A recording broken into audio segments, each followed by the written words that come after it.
Hello and welcome to the instruction about absolute reference values on Excel. By now you know how to create a basic Excel spreadsheet. So on this lesson we're going to review how to use absolute reference values. So I'm going to create a basic spreadsheet with quarterly sales. I'm going to start with the first month of the year, use the fill handle, create the first 3 months. Items that I sell or the company sells are shoes, shirts, pants. Then we're going to have one line for totals. For the month of January, you sell 200, 300, and these are just some numbers so that we have some calculations so that we can use them to use our absolute reference value later.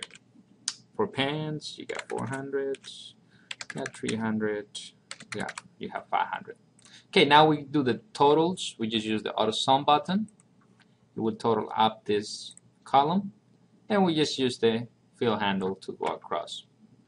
Now here we're going to calculate the projected 15% increase sales. Now since the text in this column kind of went over 2 more columns, I'm going to go in between the boundaries of column A and B, double click to increase the size. On cell A9 I'm going to put in the 15% increase that I'm projecting. So what I want to do is I want to use this 15% in my formula here, and here to add 15% to this number, and that will be my projected 50% increase for my second quarter. I want to match these numbers and I want to increase the profits by 15%. So the way to write the formula, as every formula with Microsoft Excel, you type in equal, open 2 brackets. We are going to use this value times 15%. That will give us the 15% increase, and then we'll add it back to this value. Once we have that, we can use the enter box, and we'll see that the calculated projected 15% increase will be a number total of 1,265. We can double check that number by using the calculator. We'll take 1,100 times 15%.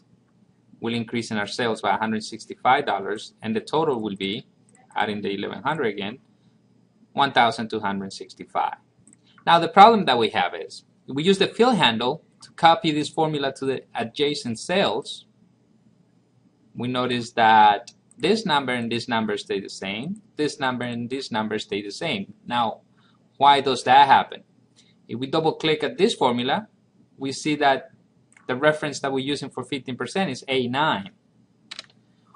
Double click this formula, we notice that it uses B9, and there's nothing on B9. This one tries to use C9, and there's nothing on C9. So the problem is when we use the fill handle to copy and paste the formulas, the 15% is not being copied. So at that point, we're going to delete these two. We need to make this an absolute reference value so that even though I copy and paste the formula with the fill handle, this reference stays the same. It keeps pointing back to cell A9, which has the value that I need. Now, how do I change this to an absolute reference value? It's very simple. You will use the F4 key on your keyboard, and notice what it does. It adds a $sign to the column reference. It adds a $sign to the row reference. Now you can also type it in just this way, $sign A, $sign 9. But you can just use the F4 key on your keyboard, and that will give you the absolute reference value. Once you have it, you use the enter box. Then we use the fill handle, and notice what happens now. The 15% increase is calculated on both of this C8 and D8. Let's take back a look at that formula. Notice that the reference value goes back to A9. Let's look at D8. The absolute reference value goes back to A9. Well, I hope you found this interesting and helpful. This will help you with your assignment on Microsoft Excel and how to use absolute reference value. Thank you.